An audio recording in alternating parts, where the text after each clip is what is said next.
Hello students, welcome to all of you at your own YouTube channel Physics Math Solution. Today we discuss the cause of refraction.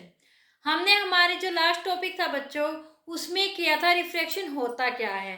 आज हम पढ़ेंगे refraction का कारण क्या है, यानी रिफ्रैक्शन किस वजह से होता है किसी भी लाइट में, यानी जो लाइट हमने पढ़ी थी वो बेंड क्यों होती है। हमने यही पढ़ा था ना रिफ्रैक्शन के बारे में, bending of light from one medium to another medium. जब वो एक मीडियम से दूसरे मीडियम में जाती है तो लाइट बेंड हो जाती है, लेकिन क्यों होती है इसके बारे में बच्चों आज हम पढ़ेंगे। तो बच्चों आज का हमारा टॉपिक स्टार्ट करने से पहले हमारे वीडियो को लाइक कर दीजिए और शेयर कर दीजिए। चलिए स्टार्ट करते हैं हमारा आज का टॉपिक, काज ऑफ रिफ्रैक्शन। बच्चों काज ऑफ रिफ्रैक्शन का सबसे जो मेन पॉइंट है वो होता है बच्चों स्पीड ऑफ लाइट। क्या होता है? Speed of light. जो लाइट की स्पीड होती है यही इसका मेन कारण है रिफ्रैक्शन का। क्यों? क्योंकि जो स्पीड ऑफ लाइट होती है वो डिफरेंट होती है डिफरेंट मीडियम में, is different in different medium. यानी कि वो एयर में कुछ और होगी, ग्लास में कुछ और होगी, वाटर में कुछ और होगी। ओके, जैसे कि मान लीजिए जो एयर है, एयर में हमें पता है स्पीड ऑफ लाइट कितनी होती है बच्चों, 3 × 10⁸ मीटर पर सेकेंड। क्या होती है एयर में, यानी एक रेयर मीडियम में जो स्पीड ऑफ लाइट होती है वो क्या होती है 3 × 10⁸ मीटर पर सेकेंड। और जो ग्लास होता है, ग्लास जो मीडियम होता है उसमें कितनी होती है बच्चों 2 × 10⁸ मीटर पर सेकेंड। कितनी होती है 2 × 10⁸ मीटर पर सेकेंड। ओवरऑल हम कह सकते हैं जो स्पीड ऑफ लाइट है, speed of light in air is greater than the glass. यानी कि जो लाइट की एयर के अंदर स्पीड होती है वो किसी भी अदर मीडियम से क्या होती है ज्यादा होती है।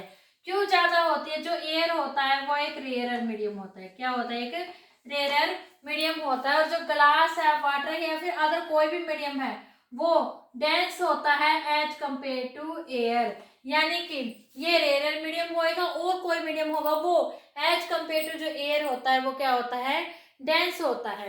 इसका मतलब क्या होता है, जब कोई भी लाइट रेज किसी भी स्पीड से एक मीडियम से दूसरे मीडियम में ट्रेवल करती है तो उसकी, जैसे कि एक मीडियम से दूसरे मीडियम में वो ट्रेवल की, उसकी क्या हो जाएगी, जो स्पीड है वो चेंज हो जाएगी। जैसे अभी हमने कहा है भी अलग अलग मीडियम में अलग अलग स्पीड होती है, तो जो स्पीड चेंज होगी, जो स्पीड चेंज होगी वही रीजन होता है इसके रिफ्रैक्शन का। यानी refraction of light is due to the change of the speed of light on going from one medium to another. क्या है?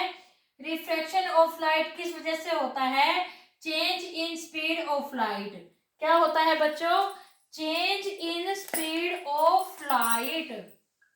Change in speed of light when light goes from one medium to another।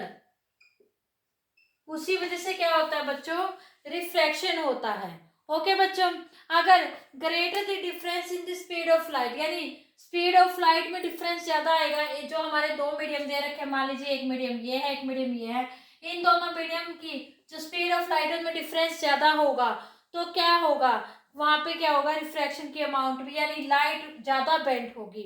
और अगर इनमें difference कम होगा तो light क्या होगी, कम bend होगी, यानी रिफ्रैक्शन वहां पर कम होगा।